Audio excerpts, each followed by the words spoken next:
المتقين سيد الغر المحجلين سيدنا ومولانا محمد وعلى آله وأصحابه المجاهدين الطاهرين rahimakumullah. Kejadian dan keberadaan kita dalam kehidupan di dunia ini merupakan kejadian dan keberadaan yang terima jadi atau terima beres. Artinya, tidak seorang pun di antara kita yang dahulunya pernah mesen untuk punya potongan seperti yang sekarang ini, punya warna kulit seperti yang sekarang ini, punya bahasa seperti yang sekarang ini. Seluruhnya kita terima jadi. Oleh karena kita terima jadi, maka Allah tidak menilai manusia dari rupa dan potongannya, tidak juga dari harta bendanya. Bersabda Nabi kita, "Innallaha la yanzuru ila suwarikum wa amwalikum, walakin yanzuru ila qulubikum wa a'malikum." Sesungguhnya Allah Subhanahu wa ta'ala tidak melihat potonganmu, tidak melihat harta bendamu, tetapi yang dilihat dan dinilai oleh Allah Subhanahu wa ta'ala tidak lain adalah hati dan amal perbuatanmu. Kenapa rupa paras yang cantik tidak dijadikan penilaian utama oleh agama? Pertama, karena yang namanya cantik adalah relatif, tergantung siapa yang memandang. Yang menurut saya cantik, menurut saudara belum tentu cantik. Dan yang menurut saudara cantik, menurut saya mungkin jelek, nggak ketulungan. Oleh karenanya, di kalangan para ahli cinta ada perbedaan pendapat. Sebenarnya cantik yang bikin orang jatuh cinta, atau cinta yang menyebabkan orang jadi cantik. Dua-duanya bisa saja terjadi. Mungkin karena cantik orang lalu jatuh cinta, mungkin sudah kadong cinta biar gempor cantik juga. Tapi yang jelas cantik adalah relatif. Yang kedua, cantik itu temporer, berubah oleh pergeseran masa dan pertukaran waktu. Tidak ada orang makin ke ujung makin cantik. Sekarang dia sedang sweet 17-an, umur 17-an, of course cantik bukan alam kepala. Seluruh yang ada dalam dirinya menjadi syair di kalangan para remaja. Rambutnya katanya ikal berderai, pipinya bakpao dilayang, lalu janggutnya katanya macam lebah bergantung, alisnya macam semut beriring. Kalau dia senyum orang pada lemes. Itu sekarang 2, 30, 40 tahun yang akan datang, kalau dia senyum mungkin orang lari semua. Cantik itu temporer. Dan yang ketiga, di atas langit masih ada langit lagi. Di atas yang kita anggap cantik, rupanya masih ada yang lebih cantik lagi. Oleh karena itu, penilaian inti dari agama bukan soal potongan, bukan soal harta benda, tapi hati dan amal perbuatan. Alangkah lebih idealnya lagi kalau hati yang baik dan perbuatan yang baik berada pada rupa yang elok juga. Inilah yang dinamakan kecantikan zahir dan batin. Dan ini yang dimiliki oleh Nabi Allah Yusuf alaihi salam yang akan kita bicarakan pada pertemuan kita kali ini. Pantas kalau pada saat kita berdiri di muka cermin, disunahkan kita membaca doa seperti yang diajarkan Nabi, Allahumma kama hassanta khalqi fahassin khuluqi. Ya Allah, sebagaimana telah engkau baguskan rupaku, baguskan juga kiranya akhlak dan budi pekertiku. Supaya kecantikan zahir diiringi dengan kecantikan batin. So apa gunanya zahir yang cantik kalau batinnya berbahaya? Itu yang orang bilang, apa guna katanya berkain batik kalau tidak dengan kebaya? Apa guna berparas cantik kalau melulu bawa bahaya? Saudara-saudara yang saya hormati, Nabi Yusuf alaihi salam diberikan oleh Allah ketampanan zahir dan batin. Artinya zahirnya beliau memang tampan, batinnya pun memang beliau adalah baik. Dan inilah kebaikan yang berlipat ganda. Kadang-kadang ada orang yang tampangnya sederhana saja, tapi batinnya baik. Itu lebih baik ketimbang yang zahir dan penampilannya baik, tapi batinnya rusak.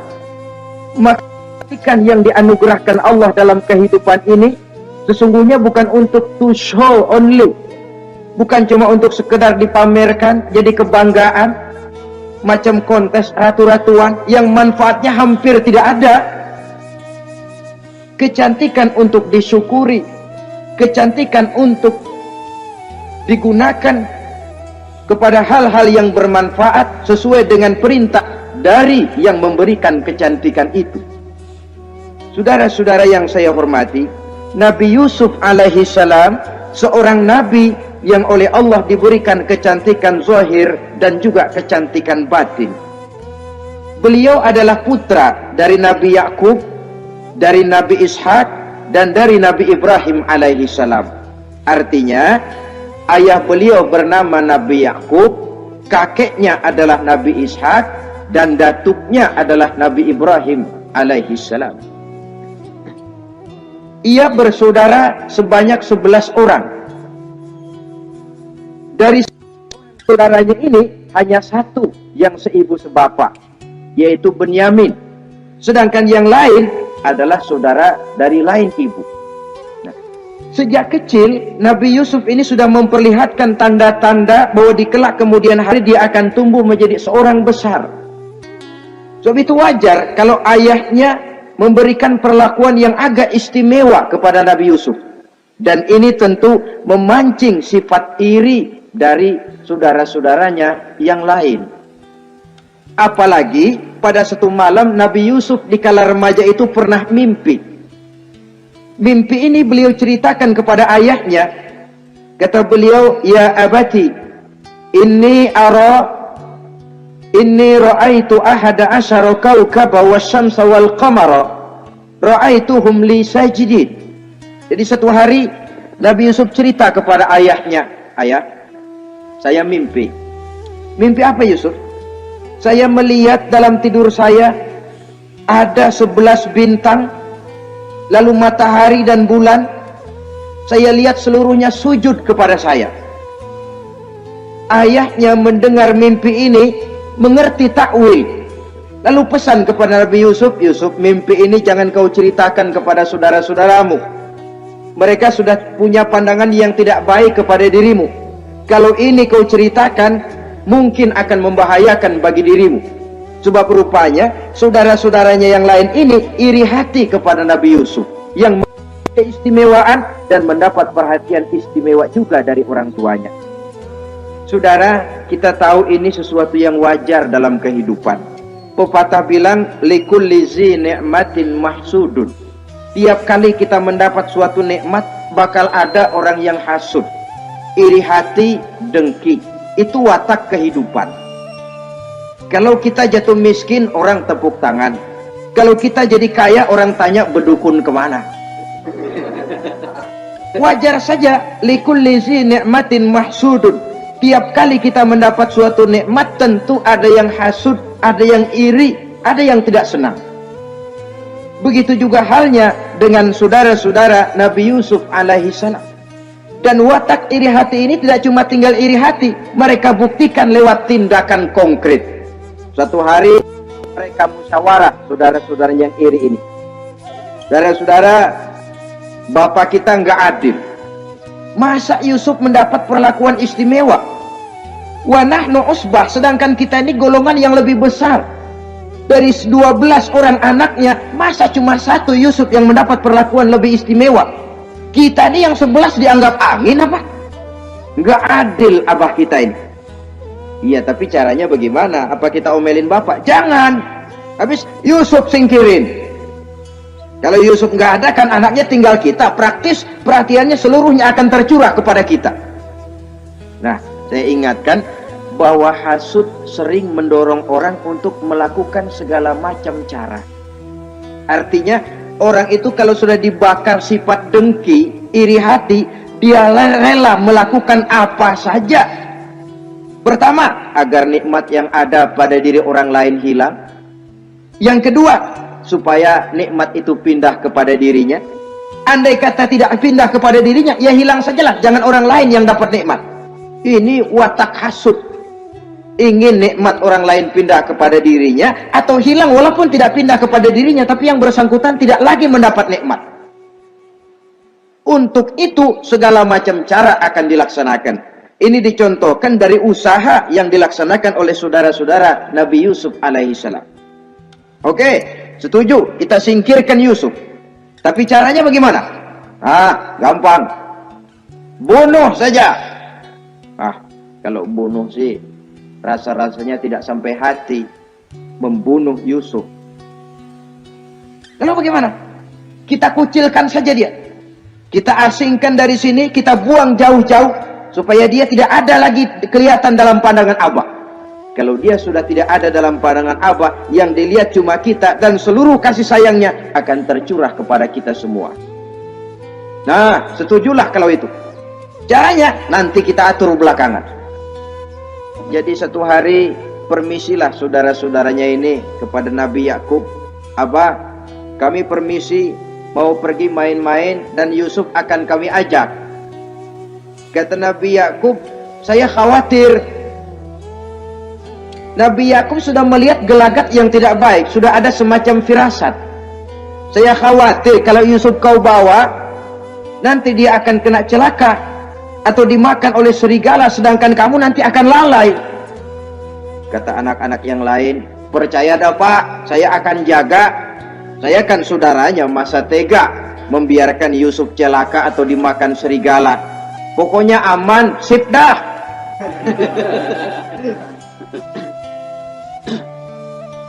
Akhirnya Nabi Yakub mengizinkan. Pergilah 12 bersaudara ini pergi bermain-main. Mula-mula berkejar-kejaran, Yusuf ikut main kejar-kejaran. Lantas buka baju, Yusuf ikut buka baju. Sampai ketika tiba di tepian sebuah sumur tua, rencana yang sudah disepakati itu dilaksanakan. Nabi Yusuf diangkat beramai-ramai, digotong, lalu dimasukkan, diceburkan ke dalam sumur mati itu. Kemudian baju Nabi Yusuf itu mereka basahi dengan darah kambing. Setelah itu mereka pun pulang menemui Nabi Yakub alaihi salam dengan rasa sedih yang dibikin-bikin. Ini penyakit hasud. Jadi kalau orang hasud kepada kita, begitu kita mendapat kesulitan, dia datang dengan air mata buaya. Belaga sedih, belaga ikut berduka cita, padahal sih hatinya sorak, padahal batinnya girang bukan main. Pak, saya ikut berduka cita, Pak, saya ikut sedih, padahal hatinya biar mampus loh. Ini yang dilakukan oleh saudara-saudara Nabi Yusuf. Mereka datang dengan air mata berurai, nangis, Abah, ketika kami sedang main-main, Abah, kami lupa, kami tinggalkan Yusuf sendirian. Ketika kami balik, kami cuma mendapati bajunya sudah berlumur darah. Barangkali saudara kami Yusuf dimakan oleh serigala. Nabi Yakub tercenung. Ternyata firasatnya adalah benar. Baju Nabi Yusuf itu yang berlumur darah kambing, buatan saudara-saudaranya yang hasud tadi, diciumi dan dipeluk oleh Nabi Yakub. Kepedihan seorang ayah yang ditinggalkan oleh anak tercintanya. Saudara, adapun Nabi Yusuf alaihi salam tercebur di sumur mati itu. Sampai pada satu hari ada khalifah, ada kapilah niaga dari negeri Madian hendak menuju ke negeri Mesir, lewat di tempat itu. Ketika salah seorang mereka bernama Malik bin Dho'ar hendak mengambil air, timba diturunkan ke dalam sumur. Begitu diangkat, ini air kok berat amat. Makin diangkat, makin berat, sampai di atas bukan air, orang isinya. Ada orang di ember. Dia lihat rupanya sangat tampan, elok, cantik. Ini barangkali anak bangsawan ini. Parasnya begini cantik, begini tampan. Ini kalau dijual di Mesir nanti tentu harganya mahal nih.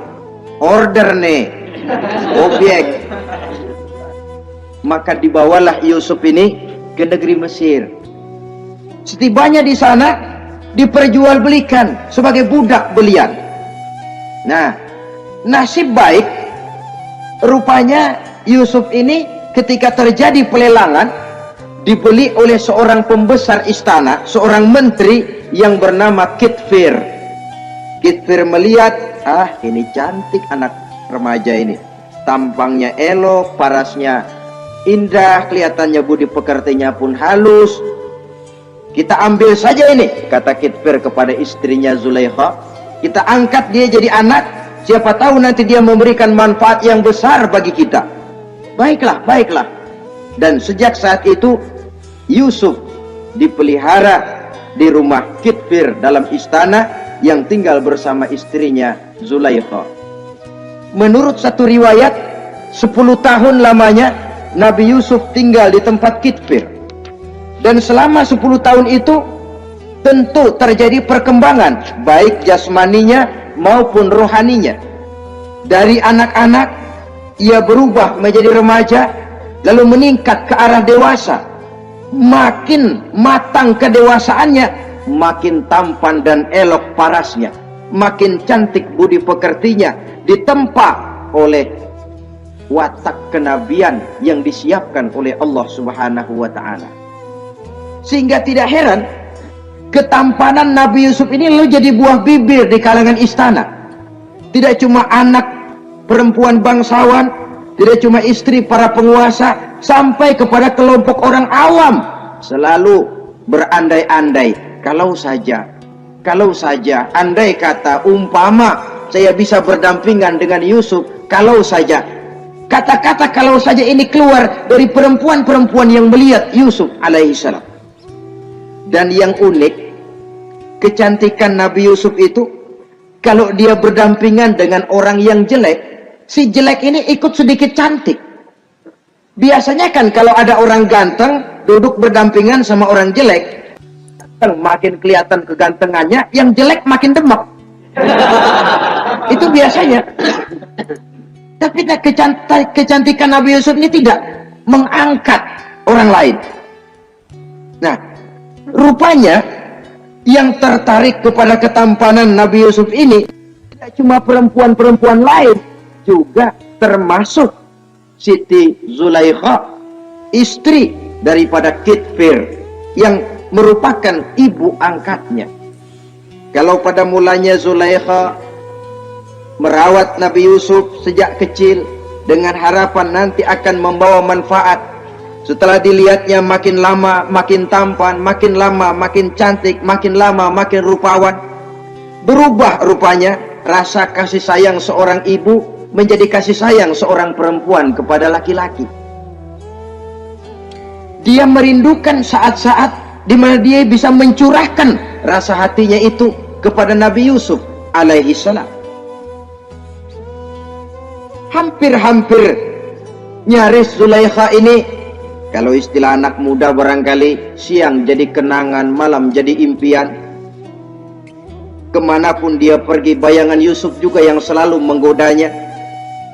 Selalu ditunggunya saat-saat yang mungkin untuk dia bisa menyampaikan hasrat hatinya kepada Nabi Yusuf alaihi salam. Dan saat itu pun datang. Satu hari Kitfir harus menghadiri persidangan negara. Rumah besarnya lenggang, para pembantu kebetulan tidak seorang pun ada di dalam. Inilah saat yang ditunggu-tunggu oleh Zulaikha. Keluarlah ia dari kamarnya dengan pakaian yang tipis sewarna dengan warna kulitnya, sehingga pakaian dalamnya nyaris tembus. Dengan langkah yang diatur sedemikian rupa, memancing rangsangan, ia datang menghampiri Yusuf alaihi salam. Lalu dengan suara lemas memelas, ia pun memanggil Yusuf. Ada apa tuanku? Sini yang. Kalau bahasa kita. Melihat mendengar suaranya yang lain dari hari-hari biasa, apalagi melihat pakaian Zulaikha yang begitu tipis, jantung Nabi Yusuf berdetak sangat cepat. Darah mengalir dengan cepat. Maklum, beliau juga manusia, laki-laki, normal terlepas dari kenabiannya. Jantungnya dak-dik-duk. Kemari Yusuf, sini. Ada apa tuanku? Sudah lama Yusuf. Lama apa tuanku? Saya memendam rindu kepadamu Yusuf. Siang malam engkau juga yang jadi tumpuan harapan saya. Kemanapun saya pergi seakan wajahmu juga yang saya lihat Yusuf. Tidur saya jadi tak nyenyak.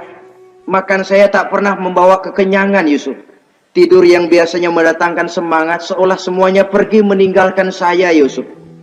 Hembusan sepoi pagi mengusap bunga merekah dalam taman yang biasanya membawa keindahan, semuanya telah berganti dengan keindahan wajahmu Yusuf. Sinilah sebentar, penuhi hasrat hati saya. Saya segan tuanku. Segan kenapa Yusuf? Saya tidak mau mengkhianati tuan saya yang telah berbuat baik kepada saya. Apakah saya juga tidak pernah berbuat baik kepadamu? Benar, Tuhan juga berbuat baik kepada saya. Tapi pantang saya mengkhianati majikan saya. Yusuf, sekarang kesempatan yang baik. Kitfir, suami saya, sedang menghadiri persidangan penting di negara, di istana, dan rasanya akan lama dia baru kembali. Sementara para pembantu kita tidak ada di sini. Saya malu tuanku, saya segan. Malu kepada siapa? Tidak ada yang tahu, tidak ada yang lihat. Allah. Saya takut, saya malu kepada Allah tuanku. Padahal kalau menurut ukuran hati, Quran menjelaskan walaqad hammat bihi wa hamma biha. Sebenarnya Zulaikha cinta kepada Yusuf, Yusuf pun senang kepada Zulaikha. Itu iblis sibuk bukan main memasang jerat, pasang besi berani biar pada nyetrum.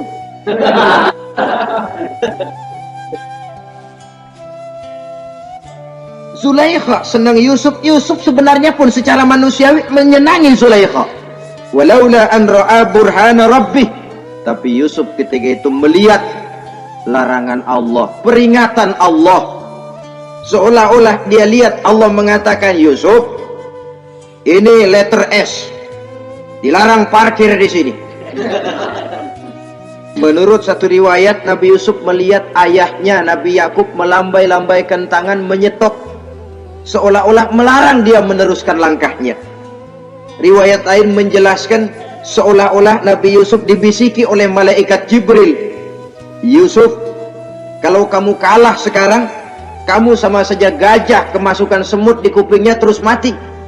Tapi kalau kamu menang, kamu adalah gajah yang tidak terkalahkan. Ada semut mati oleh, ada gajah mati oleh semut. Alangkah memalukan. Binatang yang begitu besar jatuh hanya oleh binatang yang begitu kecil. Artinya apa?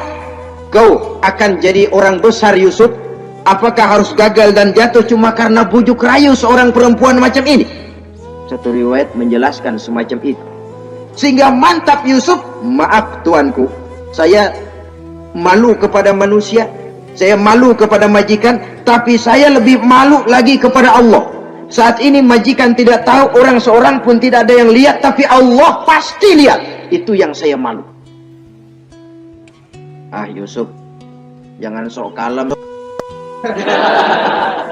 Mumpung situasi mengizinkan, mubazir nih. Zulaikha pun berangkat pergi ke tempat pembaringan, ke tempat tidur. Lalu dengan pose yang merangsang, aduhai, melambai-lambaikan tangannya, hai talak, Yusuf sini, Yusuf kemari. Nabi Yusuf dipelihara oleh Allah. Ketika Nabi Yusuf tetap menampakkan keengganannya, Zulaikha jadi berang. Ya namanya istri pembesar ditolak oleh anak muda yang menurut penilaian dia nggak ada apa-apanya. Lu kan kecemplung di sumur, gua pungutin. Cuma sekedar segini aja nggak mau nurutin, kebangetan amat. Bukan Zulaikha kalau nggak nekat. Dia bangun dari pembaringannya, gemes, dia hampiri Yusuf. Kalau cara kita diunyeng Yusuf itu. Dipaksa Nabi Yusuf berlari ke arah pintu, ditarik bajunya dari belakang oleh Zulaikha, sobek belakang bajunya ini. Begitu baju sobek, pintu terbuka, Kitfir suami Zulaikha datang. Orang Arab bilang yumsak mablul, ketangkep basah. Ketangkep basah. Merah pada muka Zulaikha, sementara Kitfir pun matanya merah. Tapi Nabi Yusuf tenang-tenang saja. Ya wong nggak salah, tenang-tenang saja Nabi Yusuf. Bukan tenang karena pengalaman, tenang karena memang tidak berbuat yang negatif. Kadang-kadang ada juga yang tenang tapi pengalaman. Oh, buaya itu. Kita ketahuan kepentok, ketangkep hansip, anteng aja. Itu bukan nggak salah, badak. Nabi Yusuf tenang karena memang tidak berbuat salah apapun. Nabi Yusuf tenang karena yakin dirinya benar, sehingga mantap menghadapi kedatangan Kitfir yang sangat tiba-tiba itu. Adapun Zulaikha, ketika melihat suaminya berdiri di muka pintu, cepat-cepat dia berubah siasat. Inilah salah satu kelihayan makhluk bernama perempuan. Dia pandai bersalin rupa, dia pandai bermain minyak di atas air. Melihat suaminya datang, roman mukanya pun menjadi sedih, air mata berurai membasahi pipi. Papa, katanya. Apa balasan bagi orang yang mau menistakan istri papa? Maksudmu apa, Zulaikha? Yusuf gile. Dia mencari kesempatan dalam kesempatan. Dia mau menodai kehormatan saya. Dia hendak memperkosa saya. Kata Nabi Yusuf, bukan saya, Tuan. Saya enggak. Yang benar Yusuf, enggak. Zulaikha yang memaksa saya. Betul Zulaikha, tidak. Yusuf yang memaksa saya. Sampai akhirnya salah seorang dari isi rumah itu memberikan jalan keluar. Tuan Kitfir, begini saja. Sulit memang untuk dilacak kebenarannya. Cuma periksa saja baju Yusuf. Kalau bajunya sobek di belakang, Yusuf benar, Zulaikha salah. Kalau baju Yusuf sobeknya di depan, Zulaikha yang benar, Yusuf yang salah. Nah, apa artinya itu?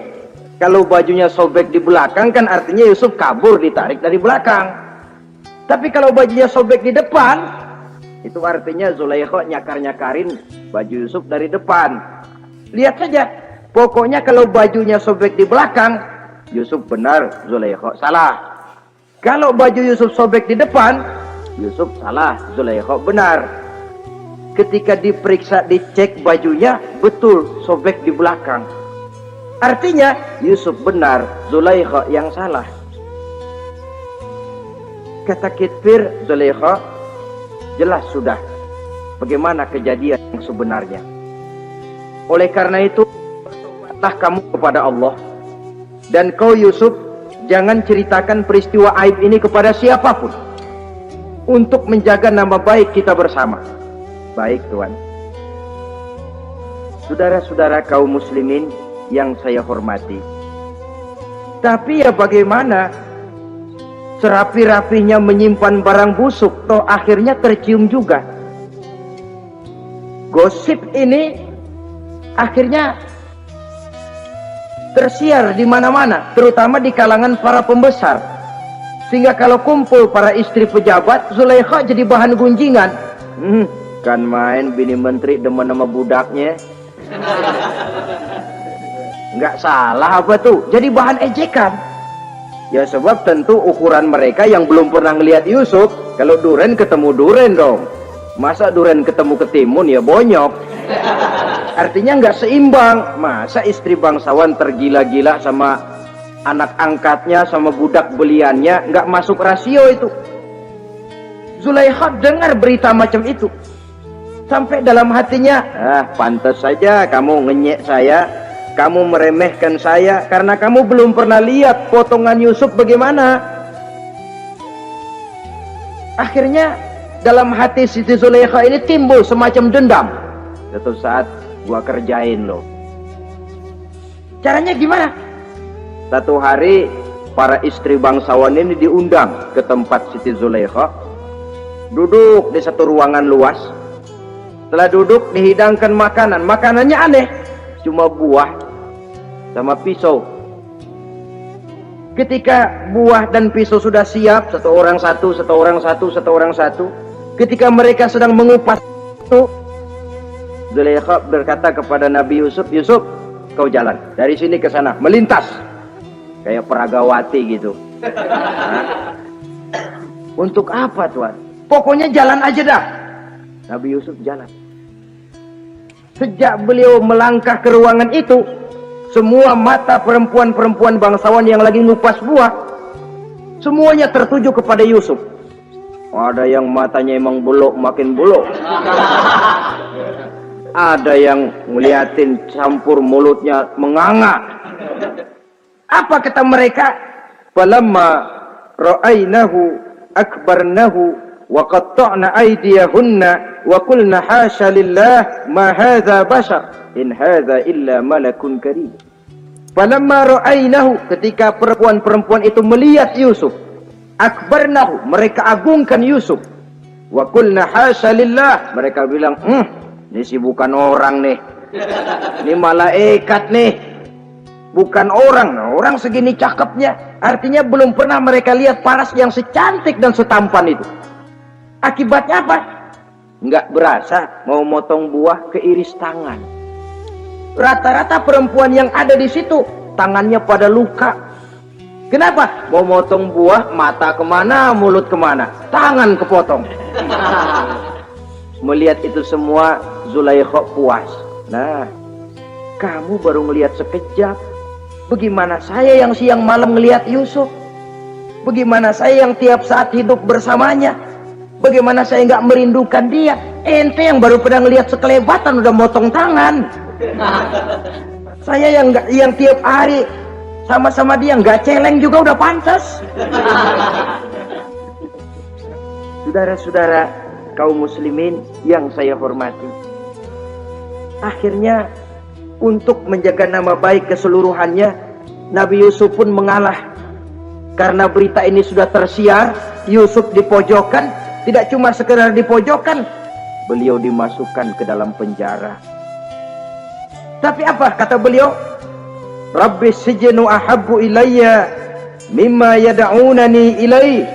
Ya Allah, kalau memang karena resiko penolakan saya terhadap ajakan Zulaikha menyebabkan saya harus masuk penjara, penjara lebih saya sukai, penjara lebih saya cintai ketimbang ikut kemauan Zulaikha. Saudara-saudara, kadang-kadang kita berpikir, kalau kesempatan itu datang kepada kita, mampukah kita menjatuhkan pilihan seperti pilihan Nabi Yusuf ini?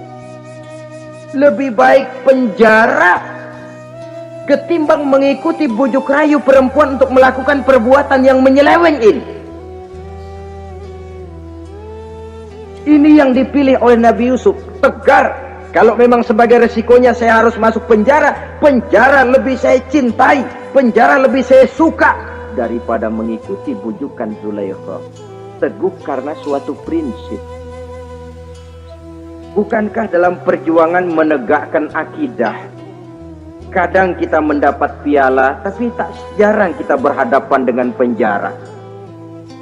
Kadang kita disanjung, kadang kita dicaci.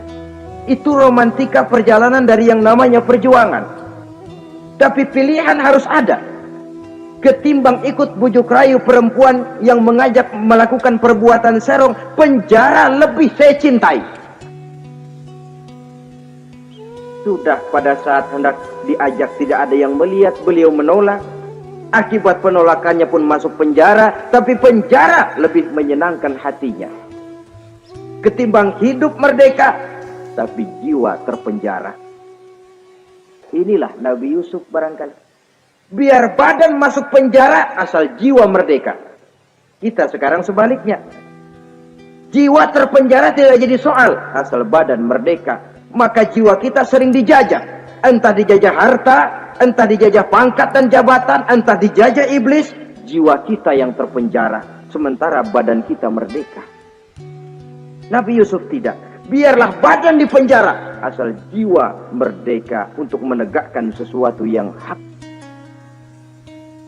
Saudara-saudara yang saya hormati, adapun di dalam penjara itu, Nabi Yusuf satu sel dengan 2 orang bekas pelayan istana yang dituduh menaruh racun ke dalam hidangan yang hendak disajikan kepada raja. Yang satu tukang ngatur minuman, yang satu tukang ngatur makanan untuk raja. Siapa yang naruh racun nggak jelas, tapi dua-duanya ditahan. Nah, sampai satu malam teman satu sel ini dua-duanya ngobrol kepada Nabi Yusuf.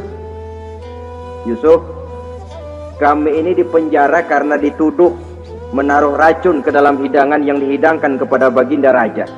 Siapa yang salah, kami sendiri tidak tahu. Saya nggak ngerasa naruh racun, kata yang tukang ngatur minum. Saya juga enggak, kata yang tukang ngatur makan. Sampai satu malam mimpi. Mimpi itu diceritakan kepada Nabi Yusuf. Kata yang tukang ngatur minuman, Yusuf, saya mimpi. Saya memeras anggur, lalu menghidangkannya kepada baginda raja. Apa arti mimpi saya? Kata yang tukang hidangin makanan, kalau saya Yusuf, saya ngimpi menjunjung roti di atas kepala saya, itu roti dipatokin burung. Apa arti mimpi saya? Saudara-saudara, Nabi Yusuf tersenyum. Adapun kamu yang mimpi memerah anggur, kamu akan keluar dari penjara bebas dan akan kerja lagi di istana. Adapun kamu yang mimpi menjunjung roti dipatokin burung, kamu akan dihukum mati, disalib, dan kepalamu akan dipatokin oleh burung. Ini tukang roti ngotot, bisa aja lu ah. Ya lempengan apes ramalannya. Ya bukan soal bisa nggak bisa, lihat aja kenyataannya.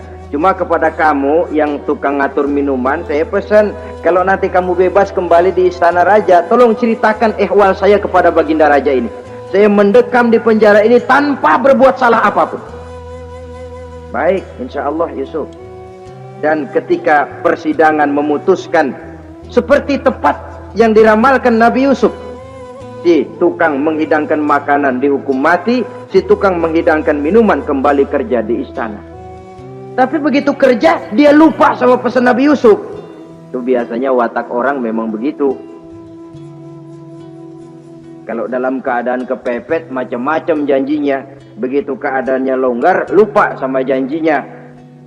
Sehingga ada pepatah katanya, nolongin anjing kejepit. Waktu kejepit, kaing-kaing minta ditulungin. Begitu udah rapi ditulungin, yang nulungin bisa digigit.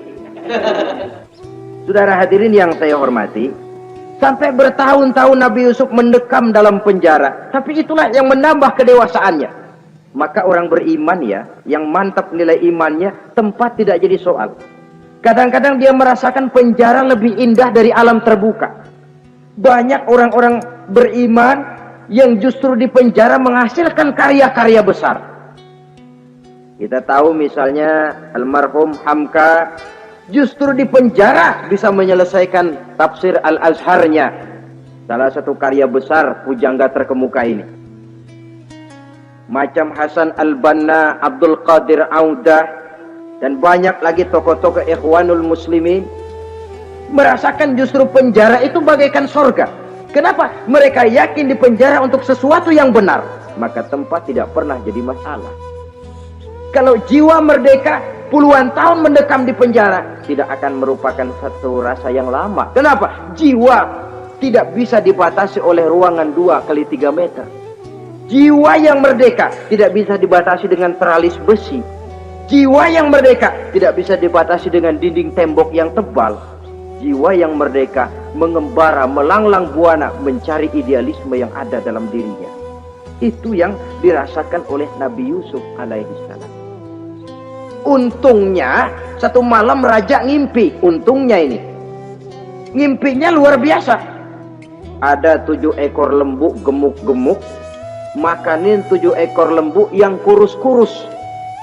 Lalu ada 7 batang gandum yang isinya gemuk-gemuk, ada 7 batang gandum yang sudah layu-layu.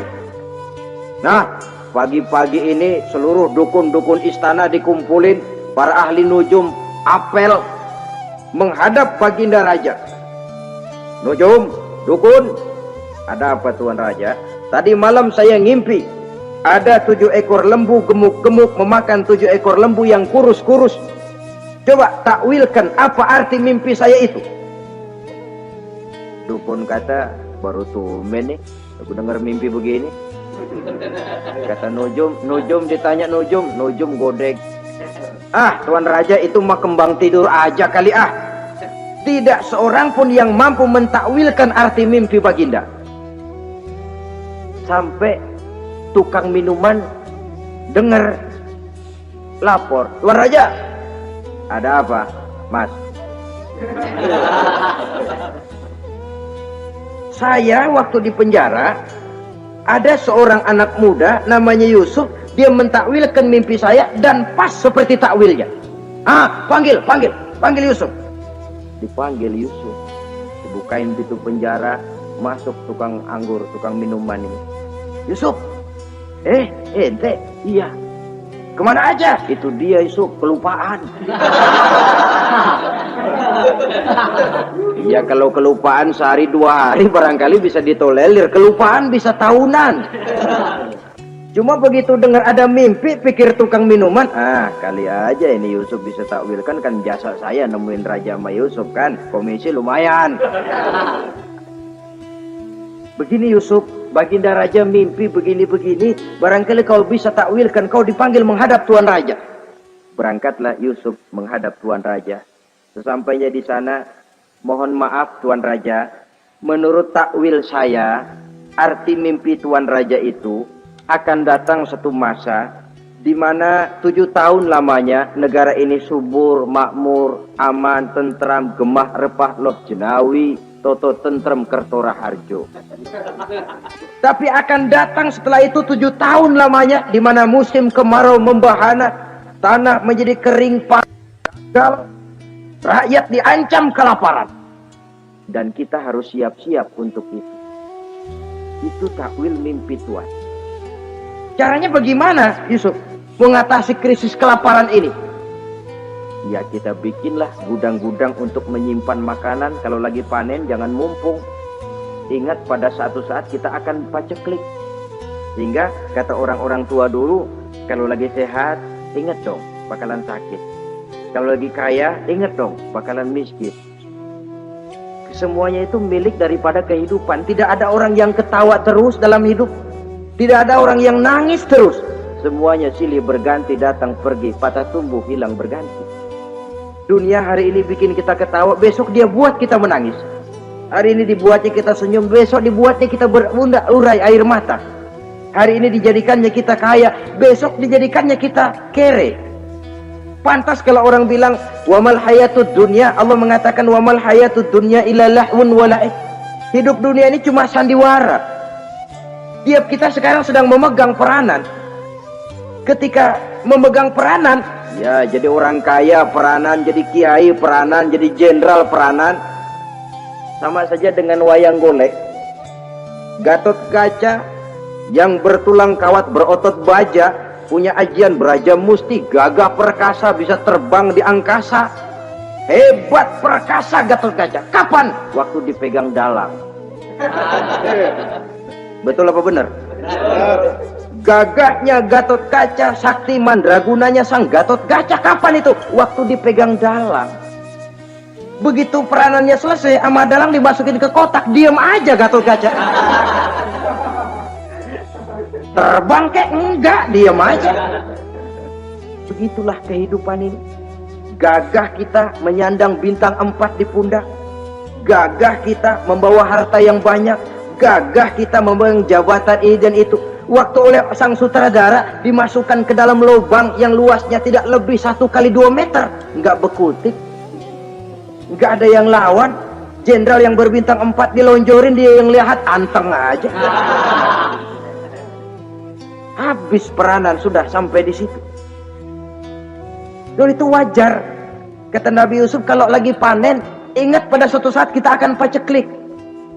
Jangan giliran panen besar. Di daerah-daerah kita lihat, sudah panen pesta pora. Bukan bersyukur kepada Allah, tapi kegembiraan itu diwujudkan dalam bentuk lain. Tontonan yang membuat lupa diri, bermabuk-mabukan. Sehingga kadang-kadang kalau di daerah itu katanya kalau musim panen, musim kawin. Musim paceklik, musim cerai.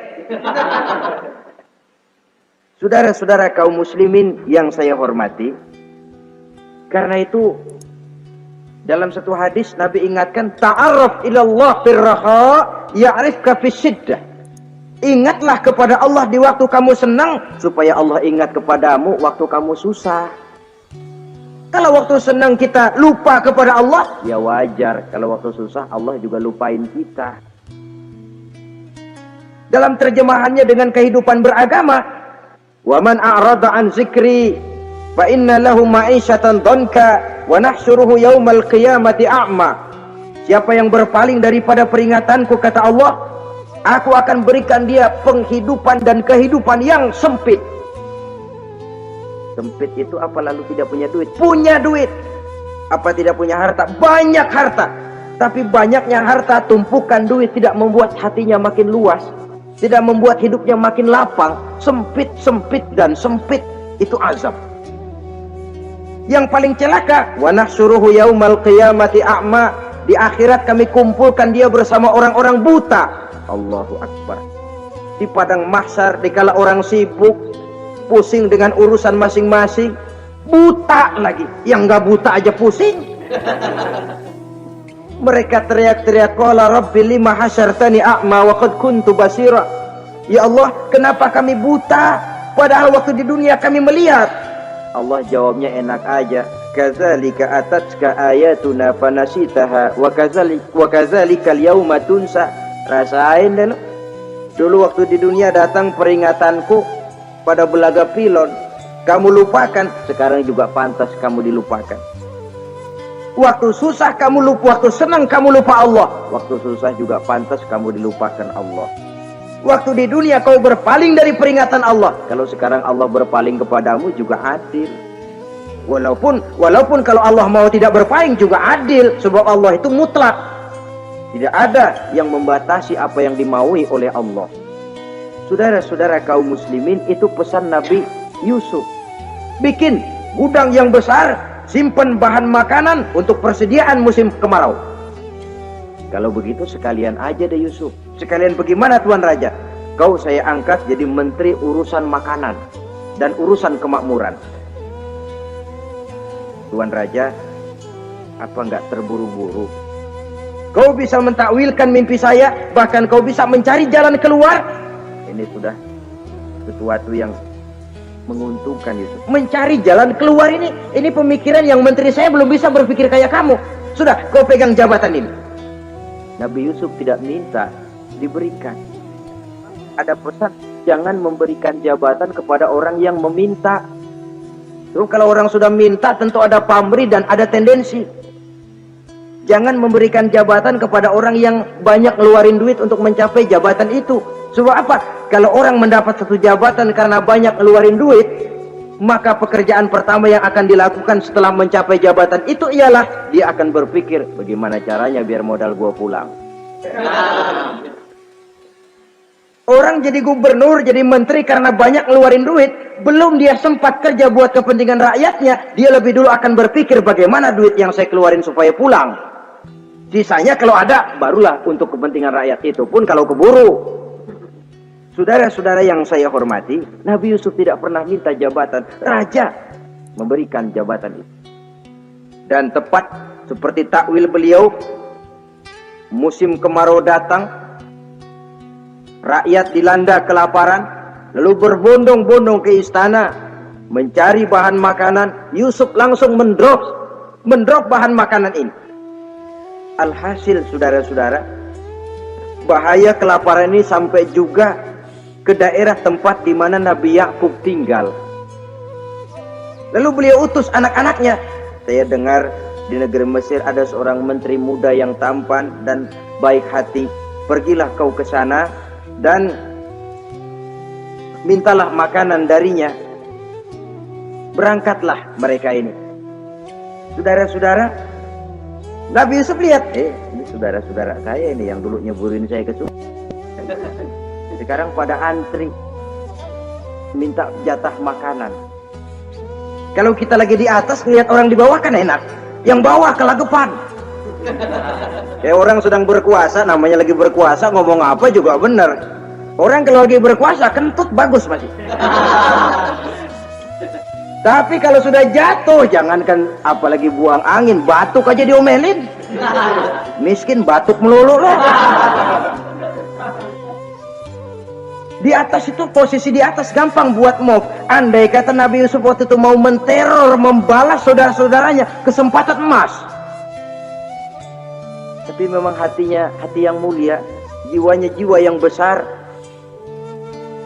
Diberinya saudara-saudaranya itu makanan, tapi dia tidak memperkenalkan diri dan saudaranya pun tidak mengenali kalau itu Yusuf. Kalau kita kan yang enak, ingat nggak dulu saya diceburin ke sumur, sekarang gantian ya, ayo baris lo, gue ceburin atu-atu. Nabi Yusuf tidak, diberinya saudaranya makanan, lalu pesan, lain kali kalau kemari lagi mau mengambil makanan, saudaramu yang namanya Benyamin bawa ke sini. Tanpa dia saya nggak mau ngasih makanan lagi. Ya sudah, pulang saudara-saudaranya ini lapor kepada Nabi Yakub. Abah, itu menteri pesan kalau kamu yang mau ngambil makanan lagi Benyamin harus dibawa. Kalau nggak dibawa kami nggak akan dikasih makanan. Nabi Yakub curiga lagi. Dulu Yusuf hilang. Sekarang nih Benyamin ini saudara sekandung Nabi Yusuf. Kalau yang lain satu bapak lain ibu, tapi dengan Benyamin ini satu ibu satu bapak. Ini Benyamin mau digituin lagi. Bagaimana? Pokoknya Pak, yang dulu-dulu kami udah tobat dah, sekarang mah bener-bener banget dah nih.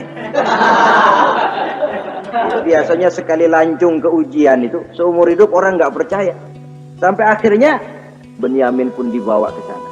Saudara-saudara yang saya hormati, terjadilah pertemuan Yusuf dengan Benyamin dan akhirnya saudara-saudaranya ini dijelaskan siapa menteri itu sebenarnya, diminta menjemput Nabi Yakub.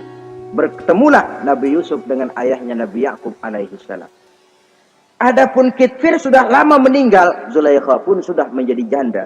Namun dalam jandanya dia tetap merindukan Yusuf siang dan malam. Didambakannya kapan saat pertemuan akan terjadi.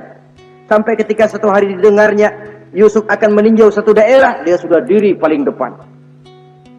Ketika Yusuf lewat, dia nyindir dengan katanya, Maha suci Allah yang memuliakan orang yang takwa dan menghinakan orang yang berdosa. Merasa ada sindiran, Yusuf nengok. Zulaikha kan? Iya Yusuf. Kitfir bagaimana? Sudah meninggal. Lalu keperluanmu apa sekarang? Saya cuma memerlukan engkau Yusuf. Saudara-saudara, Nabi Yusuf akhirnya kawin dengan Zulaikha yang cantik, menawan, dan rupanya setelah kawin itulah Nabi Yusuf baru tahu bahwa Kitfir ternyata tidak bisa berfungsi sebagai suami.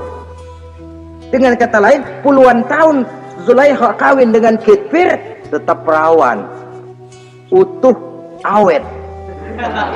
Rupanya Kitfir liwat terus dan numpang liwat, nggak pernah mampir.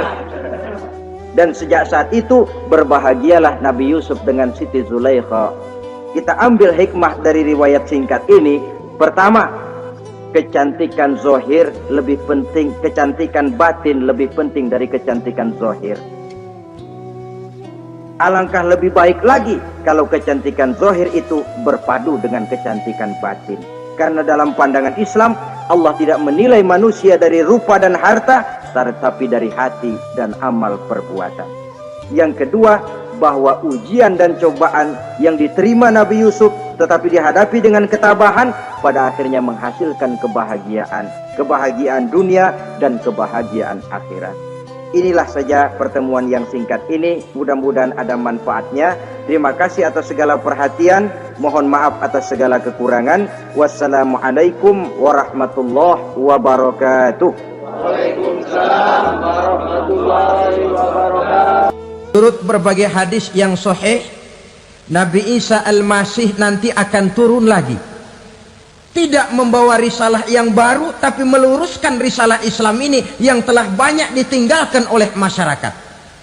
Bahkan ada hadis menjelaskan beliau akan membunuh Nabi, mematahkan kayu-kayu salib, lalu melaksanakan haji dan umrah mengikuti syariat Nabi Muhammad, bukan membawa agama baru. Ibu-ibu, saudara-saudara kaum muslimin rahimakumullah. Pada pertemuan yang lalu sudah saya jelaskan bahwa hidup selalu berakhir dengan kematian. Apabila datang kematian menimpa seseorang, datanglah kiamat baginya. Itu yang disebut dengan kiamat kecil. Hakikatnya mati adalah perpindahan dari kehidupan di dunia ini menuju kehidupan di alam barzakh. Menunggu kita di alam barzakh sampai datangnya saat kiamat. Entah 10 tahun, entah 100 tahun, entah 1000 tahun, hanya Allah saja yang maha tahu. Adapun orang-orang beriman yang melakukan amal kebajikan dalam kehidupan di dunia ini, masa penantian yang lama di alam barzakh buat mereka sebentar saja. Tetapi bagi orang-orang kafir yang ingkar, yang tidak beriman kepada Allah, yang hidup di dunia cuma menumpuk-numpuk dosa, tentu penantian di alam barzakh akan merupakan waktu yang sangat lama. Bukankah dalam kehidupan kita waktu itu memang relatif? Contoh misalnya, bagi pemuda-pemudi yang sedang duduk asyik memadu cinta, waktu 4-5 jam saja rasanya cuma 4-5 menit. Tenggelam oleh keasyikan.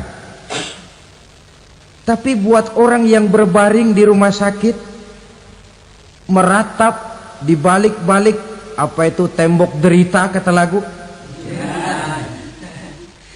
di balik dinding-dinding penjara, sehari bagai seminggu, seminggu rasa sebulan, sebulan boleh jadi rasa setahun. Penantian yang sangat lama. Kapan kiamat itu akan datang? Ini rahasia Allah. Jangankan kita yang orang awam, baginda Nabi sendiri tidak diberitahu oleh Allah kapan kiamat itu akan terjadi. Tetapi sungguh pun demikian, banyak hadis-hadis yang menjelaskan ciri atau tanda-tanda datangnya kiamat. Nah, kalau sudah bicara soal tanda kiamat itu ada 2. Pertama yang disebut alamatus sughra, tanda-tanda kecil. Ini waktunya masih ada tenggang. Ada yang dinamakan alamatul kubra, tanda-tanda besar. Artinya kiamat sudah diambang pintu. Apa tanda-tanda kecil dari datangnya hari kiamat itu? Misalnya kata Nabi, apabila ilmu sudah diangkat oleh Allah. Artinya apabila ulama sudah banyak wafat, minat orang belajar agama berkurang, lalu kebodohan nampak merajalela di mana-mana, zina dikerjakan secara terbuka, minuman-minuman keras jadi kebanggaan. Itu termasuk di antara tanda-tanda kecil terjadinya hari kiamat. Apalagi misalnya iza waladatil ammatu rabbataha, apabila budak sudah melahirkan tuan.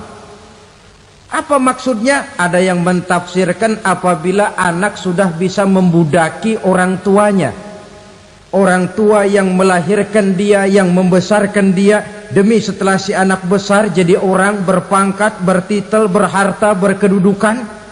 Jadilah orang tua itu budaknya. Sehingga sering dibilang kalau orang tua kaya, anak jadi raja. Tapi kalau anak yang kaya, orang tua sering jadi budak. Apalagi munculnya fitnah yang bergelombang, timbul perang antara dua bangsa yang besar, waktu berjalan terasa sangat pendek sekali. Itu merupakan tanda di antara tanda-tanda kiamat. Termasuk di dalamnya sulit membedakan mana laki, mana perempuan. Kan kalau tanda-tanda kayak begini sekarang sudah banyak kita lihat kan. Ulama banyak wafat, penggantinya sulit. Zina dikerjakan berterang-terangan, minuman keras jadi kebanggaan. Banyak anak membudaki orang tuanya, sulit membedakan mana laki mana perempuan. Kadang-kadang dari belakang kita lihat perempuan bener, begitu kita colek nengok jenggotan.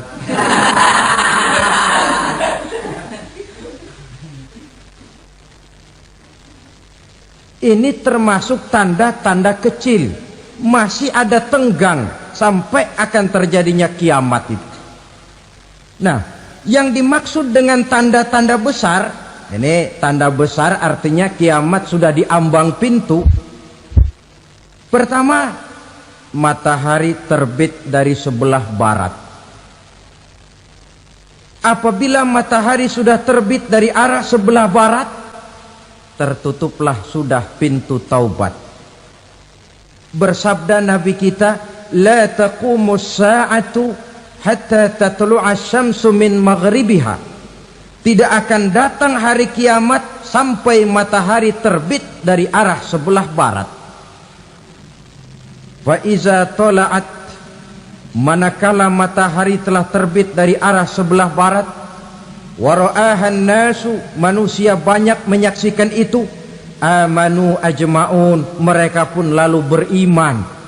Yang tadinya kafir, yang tadinya ingkar, yang tadinya membangkang, setelah melihat matahari terbit dari sebelah barat, buru-buru beriman, berlomba-lomba mengucap dua kalimat syahadat.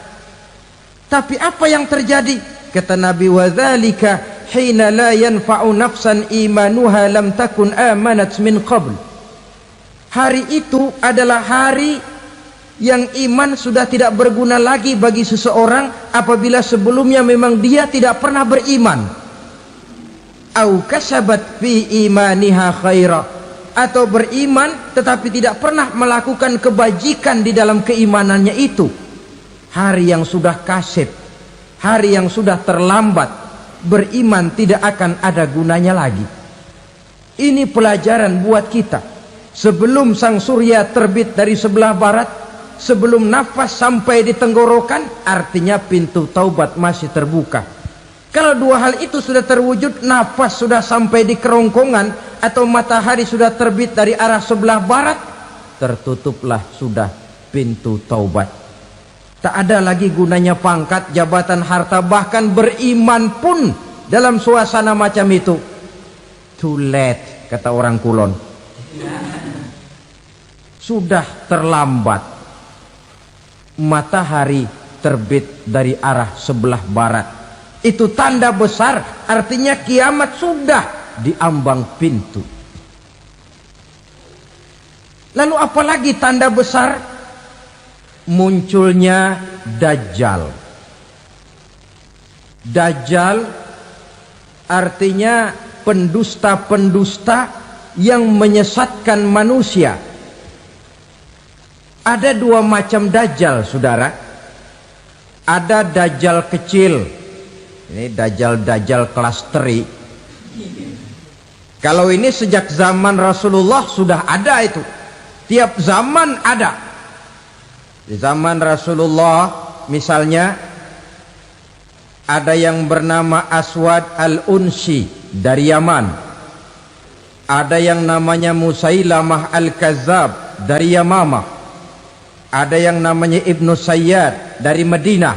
Ini Dajjal di zaman Rasul. Musailamatul Kazzab memproklamirkan diri jadi nabi dia. Di zaman Rasul masih hidup. Ini Dajjal zaman Nabi. Di zaman sahabat muncul Dajjal-Dajjal. Di zaman kita sekarang ini Dajjal-Dajjal pun gentayangan. Dajjal-Dajjal kelas teri. Kerjanya mendustakan manusia, menyesatkan manusia, memalingkan manusia dari jalan yang benar dan diridhoi oleh Allah Subhanahu wa taala. Adapun yang merupakan tanda besar dari datangnya kiamat, Dajjal-Dajjal kelas kakap. Pembohong-pembohong besar yang menyesatkan masyarakat manusia berpaling dari jalan Allah mengikuti jalan mereka. Apa sih ciri Dajjal itu? Kata Nabi dalam hadis Bukhari Muslim, "Inna Dajjala", sesungguhnya yang namanya Dajjal itu yakhruju, satu saat akan muncul mendekati hari kiamat. Wa inna ma'ahu ma'an, si Dajjal ini membawa air. Wa naran, dan juga membawa api. Dua simbol. Di tangan yang satu dia bawa air, di tangan yang satu dia bawa api. Wa ammal ladzi yarahu an-nasu ma'an fanarun, adapun yang orang banyak lihat air, hakikatnya adalah api. Yang dilihat api, hakikatnya adalah air. Oleh sebab itu, kalau api yang ditawarkan, ambillah air. Kalau air yang ditawarkan, pilihlah api. Maksudnya apa ini? Ini bahasa simbol, saudara-saudara. Dajjal bicaranya seolah-olah untuk kepentingan manusia. Menawarkan surga. Surga yang dia tawarkan hakikatnya neraka. Hai manusia, kalau kau mau bahagia, jangan dekat-dekat dengan agama. Sholat itu tidak efektif dan efisien, tidak produktif dari segi ekonomi itu. Menghadiri majelis taklim cuma buang-buang waktu. Tahajud, tasbih, tahlil, baca Quran, apa itu? Pekerjaan mubazir saja. Hidup ini cuma sekali, masa yang cuma sekali, manfaatkan dengan sebaik-baiknya. Mumpung. Dibawanya sifat mumpung, tetapi dalam pengertian yang sangat negatif. Bicaranya seolah-olah untuk kepentingan manusia, tetapi sebenarnya menjerumuskan manusia. Menawarkan air, tapi sebenarnya api. Menawarkan api, tapi hakikatnya air. Buat apa kamu sholat? Buat apa kamu bayar zakat? Buat apa kamu puasa? Surga yang dicanangkan Dajjal hakikatnya neraka. Neraka yang digambarkan Dajjal pada dasarnya adalah surga. Jadi memutarbalikkan fakta itu kerjaan Dajjal. Yang hak jadi batil, yang batil dibilang hak, yang benar jadi salah, yang salah malah jadi benar. Tuntunan disuruh jadi tontonan, tontonan malah menjadi tuntunan. Itu pekerjaan Dajjal profesinya. Zamannya Nabi Adam, Dajjalnya kan iblis. Betul? Betul. Apa sih rayuan iblis itu? Allah setelah menciptakan Nabi Adam kan bilang, Adam, kau dan istrimu Hawa tinggal di surga ini. Seluruh fasilitas yang ada di surga persilahkan kau nikmati. Satu yang tidak boleh, jangan coba-coba dekati pohon khuldi. Dekat saja jangan, apalagi sampai memetiknya. Datang Dajjal yang namanya iblis ini. Adam, kamu tahu nggak kenapa tidak boleh makan buah khuldi? Ya nggak tahu, pokoknya saya dilarang. Bodoh kamu Dam. Khuldun artinya kekal. Kalau kamu makan itu buah, kau akan kekal di surga buat selamanya. Allah tidak kepengen, maka dilarang kamu makan buah khuldi. Kalau kau ingin kekal di surga Adam, makan saja. Saya bicara begini ini untuk kepentingan kamu Adam. Ini kan ciri-ciri Dajjal. Bicaranya sih seolah-olah untuk kepentingan Nabi Adam, hakikat sebenarnya menjerumuskan Nabi Adam supaya ingkar dan melanggar larangan dari Allah Subhanahu wa ta'ala. Jadi setelah muncul Dajjal, timbul kekacauan-kekacauan di masyarakat. Banyak yang terpengaruh, terpedaya dan terpesona, termasuk mereka yang memproklamirkan diri jadi nabi, mereka yang memproklamirkan diri jadi rasul di zaman sesudah Rasulullah wafat. Itu adalah Dajjal. Maka saya ingatkan, kalau di zaman kita sekarang ini ada orang ngaku jadi nabi, ada orang ngaku jadi rasul, biar bahasa Arabnya kental, Quran hafal, hadis ribuan hadis hafal, biar pakai serban sampai menyengser ke tanah, bahasa Arabnya fasih, tapi dia mengaku jadi nabi, jadi rasul. Kita umat Islam wajib tidak percaya, wajib untuk tidak percaya. Itulah Dajjal zaman kita sekarang ini. Tidak mustahil mereka datang mempengaruhi orang awam supaya berpaling dari Rasulullah, mengikuti mereka. Nah, di akhir zaman nanti, mendekati hari kiamat, Dajjal ini muncul, Dajjal kelas kakap, menyesatkan masyarakat manusia untuk berpaling dari Islam, mengikuti seruan mereka. Apalagi di antara datangnya kiamat itu, tanda yang besar itu, turunnya Nabiullah Isa Al-Masih, putra Maryam. Menurut berbagai hadis yang sahih, Nabi Isa Al-Masih nanti akan turun lagi, tidak membawa risalah yang baru, tapi meluruskan risalah Islam ini yang telah banyak ditinggalkan oleh masyarakat. Bahkan ada hadis menjelaskan beliau akan membunuh Nabi, mematahkan kayu-kayu salib, lalu melaksanakan haji dan umrah mengikuti syariat Nabi Muhammad, bukan membawa agama baru. Menjadi semacam mujaddid, reformer, menyelamatkan manusia dari bisikan Dajjal. Bahkan ada riwayat yang menjelaskan bahwa Nabi Isa berhasil mengalahkan Dajjal, mengembalikan masyarakat manusia kembali kepada ajaran Islam yang datang dari Allah, dibawa oleh Rasulullah Sallallahu Alaihi Wasallam. Dengan kata lain, turunnya Nabi Isa bukan sebagai Nabi dan Rasul baru, tetapi mengikuti syariat Nabi kita Muhammad Sallallahu Alaihi Wasallam. Saudara hadirin, ibu-ibu hadirat yang saya hormati, kemudian apalagi di antara tanda-tanda besar akan datangnya kiamat itu? Keluarnya asap atau awan. Kata Nabi, inna min asyrati sa'ah dukhanan yamla'u ma bainal masyriqi wal maghrib. Di antara tanda-tanda kiamat, munculnya awan antara langit dan bumi. Ini pun diperkuat dalam surah Ad-Dukhan ayat 10. Fartaqib yauma ta'tis sama bidukhanim mubin fayughshan nas hadza azabun alim. Bagi orang-orang yang beriman, mereka biasa-biasa saja. Tapi bagi orang kufur, datangnya asap dan awan ini merupakan azab yang kelewat pedih. Barangkali sedikit mendekati gambaran tentang azab yang pedih ini, saya ingatkan alam pikiran kita kepada peristiwa yang belum lama terjadi. Pernah dengar berita bocornya reaktor nuklir di Chernobyl, Uni Soviet? Pernah dengar? Bocornya reaktor nuklir di Chernobyl yang mengakibatkan ratusan bahkan sangat mungkin ribuan nyawa. Cuma satu reaktor. Bagaimana kalau seluruh cadangan nuklir yang dimiliki oleh para negara adik kuasa ini diledakkan?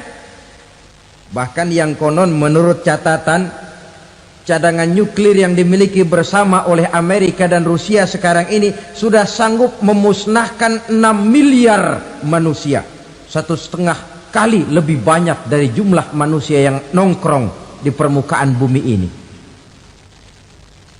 Saudara-saudara hadirin yang saya hormati, lalu saat mendekati hari kiamat, apalagi tandanya? Setelah Nabi Isa wafat, pada saat turunnya yang kedua kali, lalu Allah meniupkan angin sejuk. Semua orang-orang beriman, orang-orang baik wafat, sehingga penghuni bumi ini cuma tinggal lagi terdiri dari orang-orang kafir. Tidak ada lagi di bumi ini yang bisa mengucapkan Allah.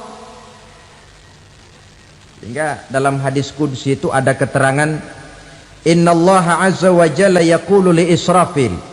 Allah pernah pesan kepada malaikat Israfil, kata Allah, Israfil, idza sami'ta qailan yaqul Allah Allah fa akhirin nafakh 40 sanatan ikraman liqailiha. Hai Israfil, apabila kau dengar di permukaan bumi masih banyak orang yang mengucapkan Allah Allah, maka tunda sangkakala kiamat itu 40 tahun. Untuk apa? Ikraman liqailiha, menghormati orang yang mengucapkan Allah Allah itu. Wah, jadi karena sekarang masih banyak yang mengucapkan Allah, besar hatilah kita, masih jauh kiamat itu. Tapi jangan lupa, kiamat pribadi, kiamat kecil itu yang nggak kita sangka-sangka. Ajal datang mencabut nyawa, itu kiamat pribadi, dan itu yang pasti kita hadapi, dan itu yang membuat kita tidak boleh bersikap main-main di dalam kehidupan sekarang ini. Saudara hadirin yang saya hormati, tidak ada lagi orang-orang muslim. Seluruh penduduk dunia ini kafir. Lalu terciptalah struktur sosial yang berlandaskan prinsip hidup semau gue. Bakal terjadilah prinsip di mana yang kaya menyantap yang miskin, yang kuat menindas yang lemah. Hidup sudah bagaikan di rimba belantara, berlaku hukum rimba. Siapa yang kuat dia yang menang, siapa yang lemah menjadi mangsa. Timbul kekacauan, maksiat merajalela, munkarat menjadi-jadi, sehingga isi bumi ini penuh dengan segala macam perbuatan dosa. Tidak ada perlunya lagi alam diperpanjang temponya. Datang saat yang sudah dijanjikan oleh Allah Azza wa Jalla, maka terjadilah yang disebut kiamat kubra, kiamat besar, kiamat ancur-ancuran. Bagaimana kejadian ini dimulai? Dalam surah Az-Zumar ayat 68, Allah Subhanahu wa taala berfirman, wa nufikha fis-suri fasa'iqa man fis samawati wa man fil ardi illa man sya'allahu. Maka manakala ditiuplah sangkakala, terkejutlah seluruh yang ada di langit dan seluruh yang ada di bumi. Bila saat kiamat datang, Allah perintah malaikat Israfil, Israfil, tiup sangkakalamu. Ditiuplah sangkakala oleh malaikat Israfil. Yang akibat daripada tiupan itu, seluruh yang ada di langit, seluruh yang ada di permukaan bumi terkejut. Yang ada di langit siapa? Malaikat kan. Bayangin aja kalau malaikat kaget, apalagi kita. Terkejut seluruh makhluk yang ada di bumi, yang ada di langit mendengar suara sangkakala itu. Bunyinya tidak sanggup kita bayangkan dahsyatnya. Ledakan nuklir, ledakan neutron, belum apa-apa ketimbang bunyi sangkakala malaikat Israfil ini. Nah, lalu mendengar bunyi sangkakala ini, gemparlah makhluk, kacaulah alam. Bumi gempa, planet-planet bertabrakan, gunung meletus, air laut tumpah ke darat, angin topan bertiup, halilintar menyambar, lalu semua yang bernama hidup mati total. Mati bareng tanpa persiapan. La haula wala quwata illa billah. Saya kadang-kadang dalam tafakur bermohon, ya Allah, mudah-mudahan saya enggak nemuin kiamat beneran. Ngeri. Tidak bisa kita bayangkan macam apa suasana seperti itu. Allah saja banyak memberikan gambaran, misalnya Al-Qari'ah, wa mal qari'ah, wa ma adraka mal qari'ah. Kejadian yang menggemparkan. Tahukah kamu apa kejadian yang menggemparkan itu? Yauma yakunun nasu kal farasil mabsus wa takunul jibalu kal ihnil manfus. Pada saat itu manusia berterbangan bagai kupu-kupu, gunung berterbangan seperti kapas ditiup angin. Gunung saja macam kapas, konon lagi manusia.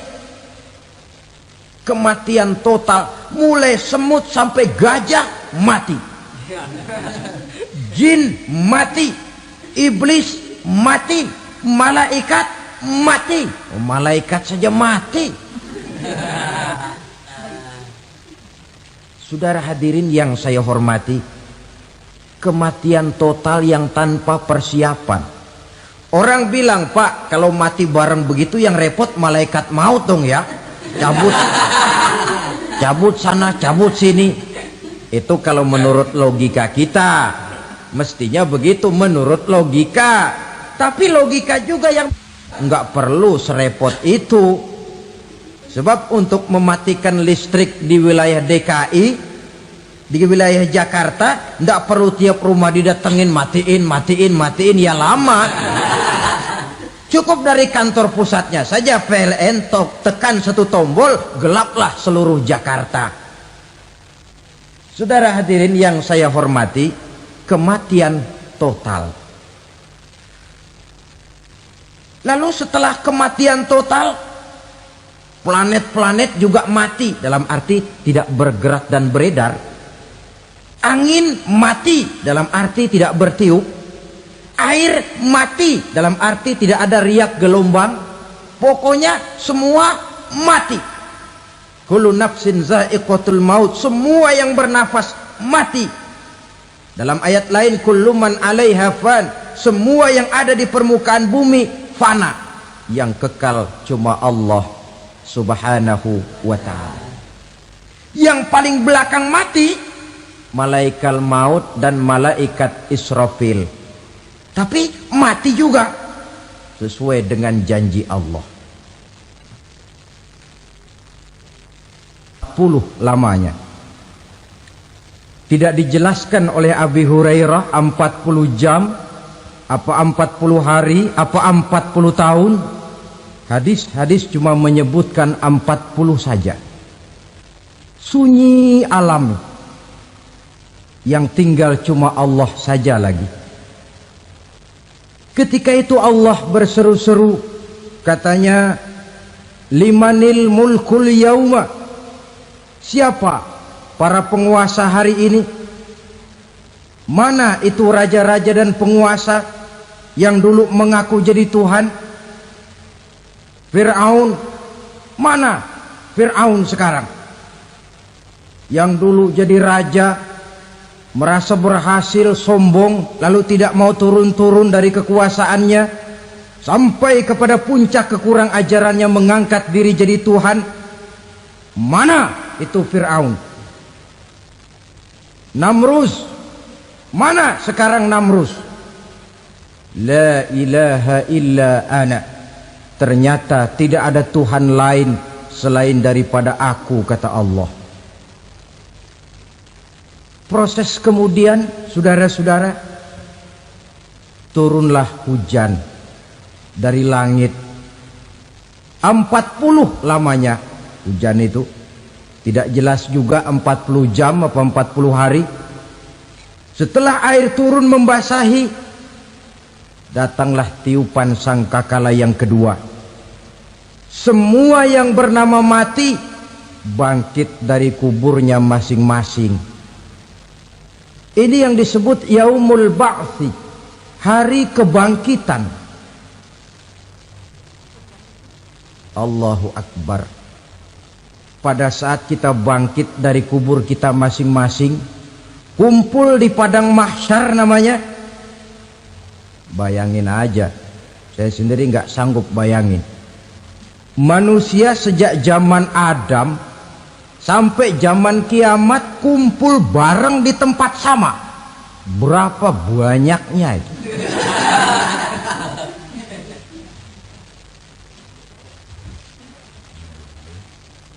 Dan yang luar biasa menurut satu riwayat, pada saat bangkit itu, Masya Allah, roman muka kita berubah, disesuaikan dengan amalan kita waktu di dunia ini. Barang siapa yang waktu di dunia amalannya itu amalan tikus, di akhirat nanti dia bangkit dari kubur, mukanya seperti muka tikus.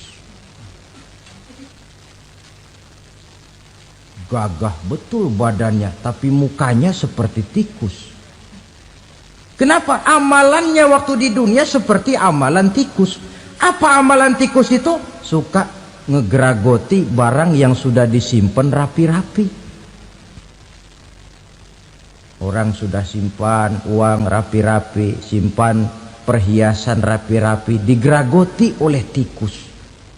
Maling-maling, pencoleng-pencoleng, koruptor-koruptor, itu nanti di akhirat nanti kita lihat mukanya seperti muka tikus. Oh, ini waktu di dunia suka nyolong, hanya seperti muka tikus.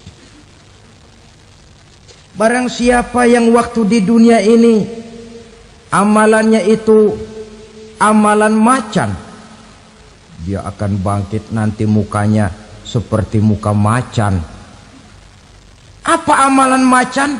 Macan itu amalannya menang-menangan. Orang yang mau menang saja nggak mau mengalah. Coba lihat di hutan. Kenal hutan nggak? Di hutan, raja hutan di mana-mana pasti macan. Betul kan? Betul. Padahal hutan belum pernah bikin pemilihan umum. Tapi macan tidak peduli ada pemilihan umum apa tidak, pokok saya raja. Sebab apa? Macan jadi raja itu bukan karena benar, tapi karena kuat jadi raja. Setelah dia jadi raja, rakyat hutan yang mesti dilindungi malah dimakan oleh raja macan. Kambing rakyat hutan dimakan oleh macan.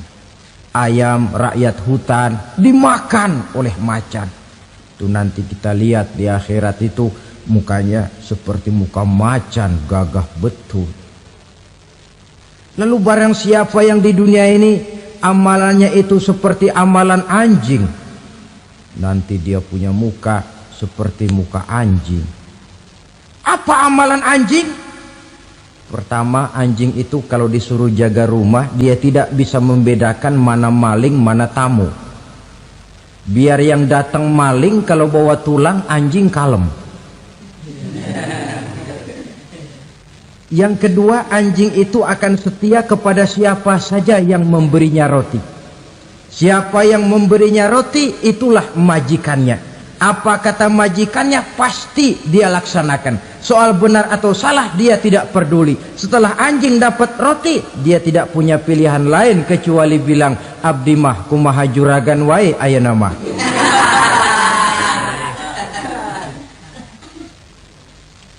Saudara hadirin yang saya hormati, berkumpul di padang mahsyar, tiap orang sibuk dengan persoalannya masing-masing. Matahari waktu itu didekatkan oleh Allah, panas luar biasa. Ada yang saking panasnya itu mencucurkan peluh keringat sampai sebatas mata kakinya. Ada yang keringatnya sampai sedengkulnya, ada yang keringatnya sampai sepusatnya, ada yang keringatnya mengalir sampai sebahunya, ada yang kelelap oleh keringatnya sendiri, sementara orang di sampingnya nggak apa-apa. Bergantung lagi amalan dia waktu di dunia ini. Saudara-saudara, sebagian orang dalam kepanikan padang mahsyar berombong-rombong datang mereka menghadap Nabi Adam. Ya Adam, anta abal bashar. Hai Adam, Tuhan adalah bapak moyang manusia. Kami sebentar lagi akan disidang, dimintakan pertanggungan jawab. Tolonglah kami, hai Adam. Kata Nabi Adam, jangankan nolongin sampean, saya sendiri tanggung jawab di hadapan Allah ketika dulu tidak boleh makan khuldi, saya serobot. Sudahlah, urus diri masing-masing saja, nafsi. Begitu kata Nabi Nuh, begitu kata Nabi Ibrahim. Tiap orang bertanggung jawab sendiri-sendiri. Ketika itulah saudara-saudara, nikmatnya menjadi umat Nabi besar Muhammad sallallahu alaihi wasallam. Sebab apa? Walaupun menurut abjad kita ini umat paling belakang, paling belakang kita ini toh, karena Nabi Muhammad adalah Nabi akhir, tapi akan dihisap lebih dulu, lewat di atas sirat lebih dulu, masuk surga lebih dahulu ketimbang umat-umat belakangan. Ketika Rasul mendekati ajal, beliau tanyakan itu kepada malaikat Jibril. Malaikat Jibril berkata, Muhammad jangan khawatir, Allah sudah berjanji, inni haramtul jannata ala sairil anbiya hatta tadkhulaha anta wa haramtuha ala sairil umami hatta tadkhulaha ummatuka. Surga aku haramkan buat seluruh nabi kecuali kalau engkau Muhammad sudah masuk ke dalamnya, dan surga aku haramkan buat seluruh umat kecuali kalau umatmu Muhammad sudah masuk ke dalamnya. Logikanya, walaupun menurut abjad kita umat paling belakang, bakal dihisap paling dulu, lewat di atas sirat paling dulu, masuk surga paling dulu, kalau mampir ke neraka juga paling dulu. Ya resiko. Jangan mau enaknya aja paling dulu. Saudara hadirin yang saya hormati, setelah masa kebangkitan itu jangan dikira begitu bangkit langsung diperiksa, masih menunggu menanti ribuan tahun perhitungan padang mahsyar untuk sampai kepada proses yang disebut yaumul hisab, hari perhitungan. Seorang demi seorang bakal dipanggil. Bayangkan saja, kita se-RT saja di absen, kadang-kadang perlu waktu lama. Ini manusia sejak zaman Nabi Adam sampai datang hari kiamat, satu demi satu disidang di hadapan Qadhi Rabbul Jalil. Status sosial copot sudah waktu itu. Yang pernah jadi hartawan di situ tidak lagi kelihatan kehartawanannya. Yang pernah jadi jenderal tidak lagi dipanggil jenderalnya. Yang ustadz tidak lagi dipanggil al-mukarramnya. Seluruh status sosial selesai. Dipanggillah kita seorang demi seorang menghadap Qadhi Rabbul Jalil. Bagaimana proses penghisaban itu? Pertama, proses tanya jawab. Di antaranya ada hadis menyatakan, lan tazula qadama 'abdin yaumal qiyamah hatta yus'ala an arba'i khisalin.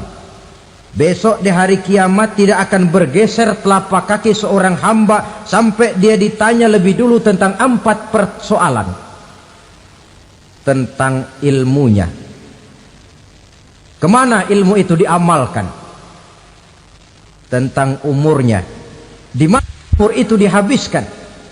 Tentang masa mudanya, kemana masa muda itu dipakai. Tentang hartanya, dari mana harta itu didapat dan kemana harta itu dibelanjakan. Ini termasuk proses tanya jawab. Jadi kalau istilah pengadilan dunia, Nama Fulan bin Fulan. Kamu waktu di dunia diberikan umur panjang untuk apa? Pernah mengalami masa muda, kemana kau habiskan masa remajamu? Kau diamanahkan ilmu, dengan apa ilmumu kau amalkan?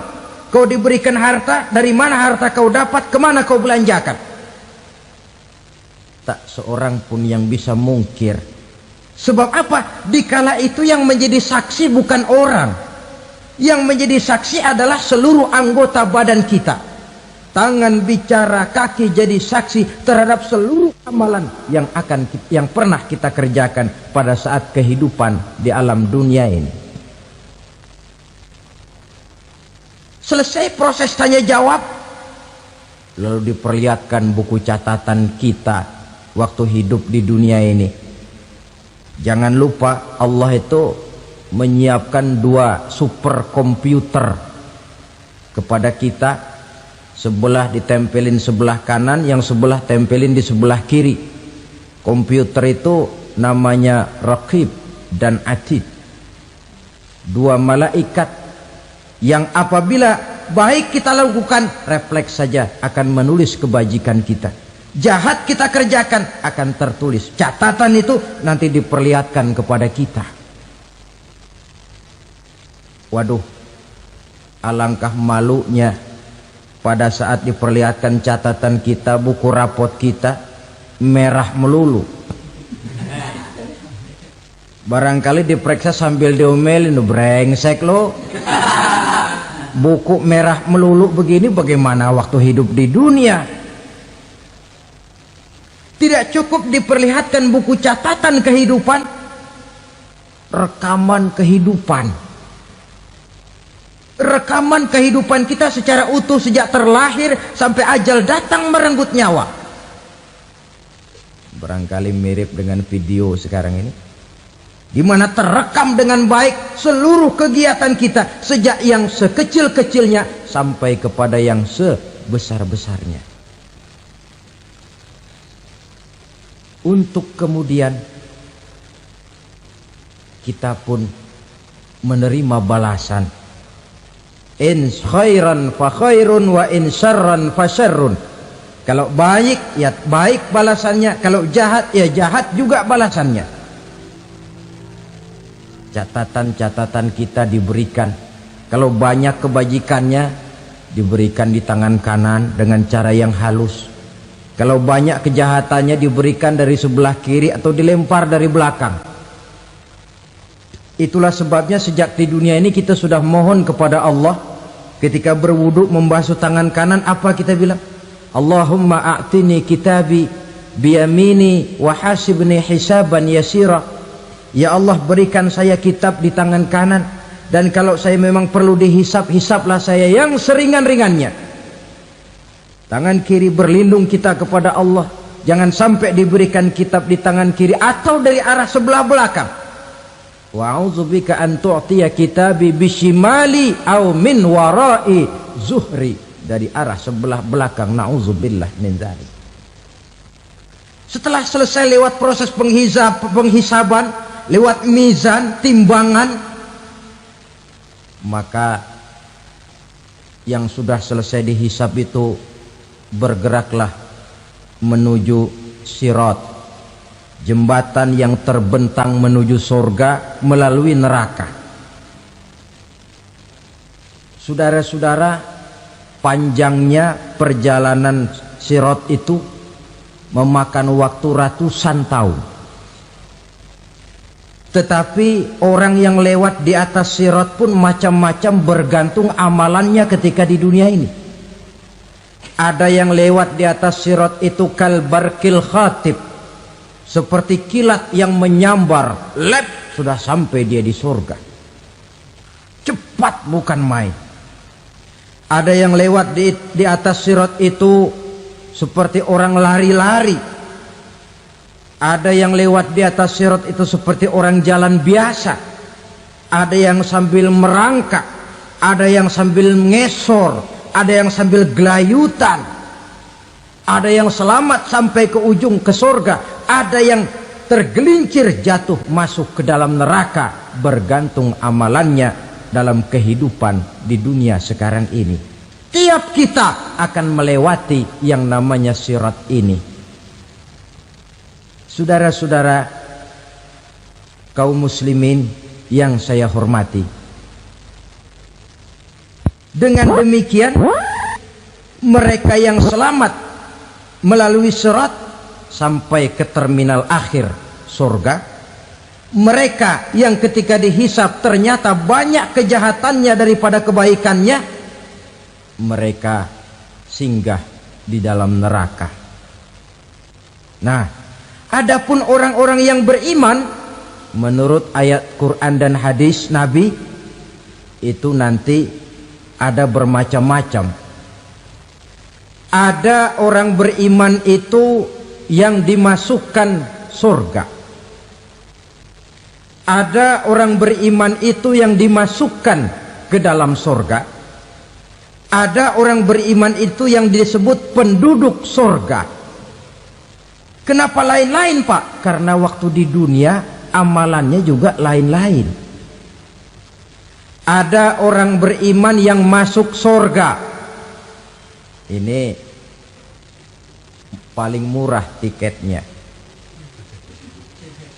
Mau masuk surga? Kata Nabi begini, ma min abdin qala la ilaha illallah thumma mata ala dhalik illa dakhalal jannah. Kalau seorang hamba sudah mengucap dua kalimat syahadat, dia yakin dengan kebenaran kalimat itu sampai matinya, orang itu akan masuk surga. Abi Dzar yang waktu itu diajak bicara heran, ya Rasul kok gampang betul? Iya, walaupun orang itu mencuri, iya, walaupun orang itu berzina, iya, biar dia mencuri, biar dia berzina, kalau dia sudah mengucap dua kalimat syahadat, dia yakin dengan kebenaran kalimat itu sampai matinya, itu orang akan masuk surga. Jadi masuk surga cukup dua kalimat syahadat, yakin sampai mati, masuk surga. Itu perkara masuk.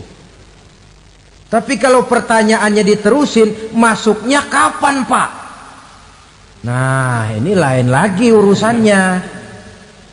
Sebab ada yang masuknya itu langsung, ada yang mampir dulu. Di sana tempat cuma dua, kalau tidak surga, neraka. Mau ke surga tapi mampir dulu, yang mampirnya jelas di neraka.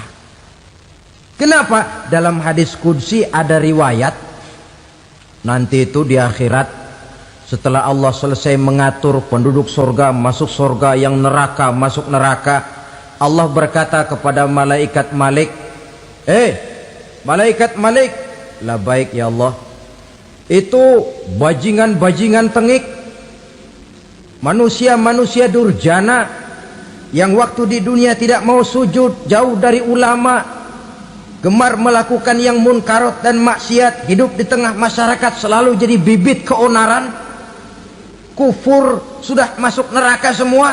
Sudah ya Allah. Nah, kalau sudah, coba sekarang kamu masuk, Malik. Saya, iya, masuk neraka. Mau apa ya Allah? Kata Allah, akhriju minan nar man kana fi qalbihi misqala habatin min khardalin min iman.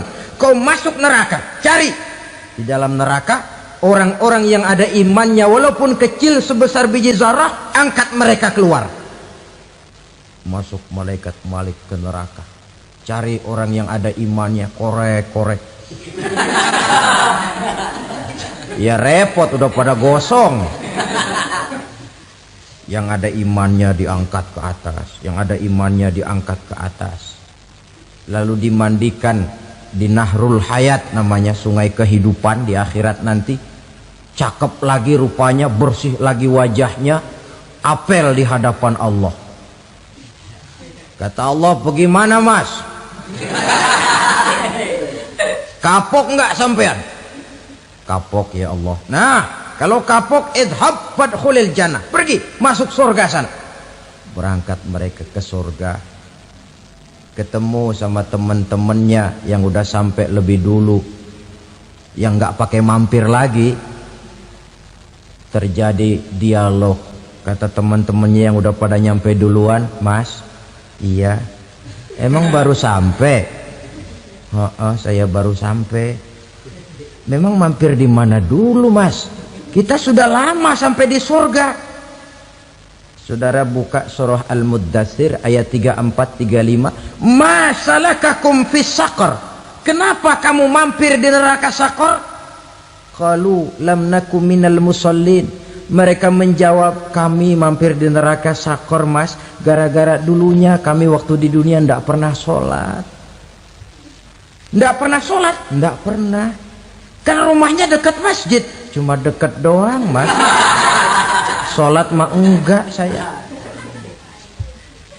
Enggak pernah ngasih makan fakir miskin, enggak pernah hadir di majelis taklim, pendeknya enggak pernah melakukan kebajikan, maka saya pun mampir di neraka Saqar. Untung betul saya punya iman, Mas, sedikit. Waktu hidup di dunia dulu saya pernah mengucap 2 kalimat syahadat, sekali-kalinya waktu mau kawin. Masya Allah. Untung saja kawin, kalau nggak kawin polos.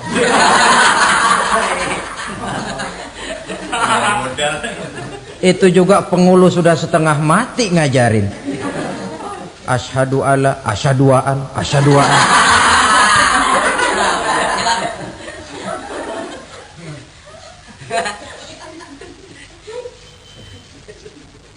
Ini namanya masuk surga, ada mampir dulu.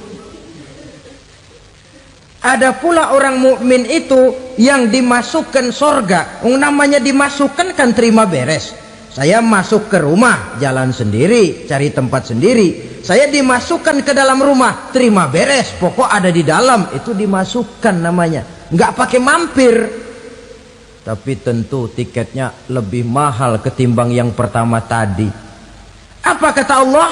Innal ladzina amanu wa amilus salihat la ukaffiranna anhum sayyi'atihim wa la udkhilannahum jannah.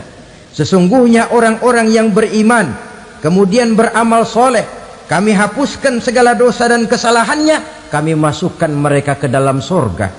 Lihat ayatnya, Allah yang memasukkan, kita yang dimasukkan. Tidak pakai transit, tidak usah mampir. Cuma tidak cukup syahadat, tidak cukup amanu, tapi diiringi dengan wa'amilus salih. Iman, amal. Tidak cukup syahadat, lalu dibuktikan dia sholat, dia zakat, puasa, lalu dia melakukan berbagai macam kebajikan. Ini yang menyebabkan dia tidak pakai mampir di tempat yang bernama Saqar. Lalu ada pula orang mukmin itu yang disebut penduduk surga. Wah, ini sudah VIP ini. Ashabul jannah, penduduk surga. Siapa mereka? Kata Allah, innal ladzina amanu summa istaqamu fala khaufun 'alaihim wala hum yahzanun ulaika ashabul jannah hum fiha khalidun.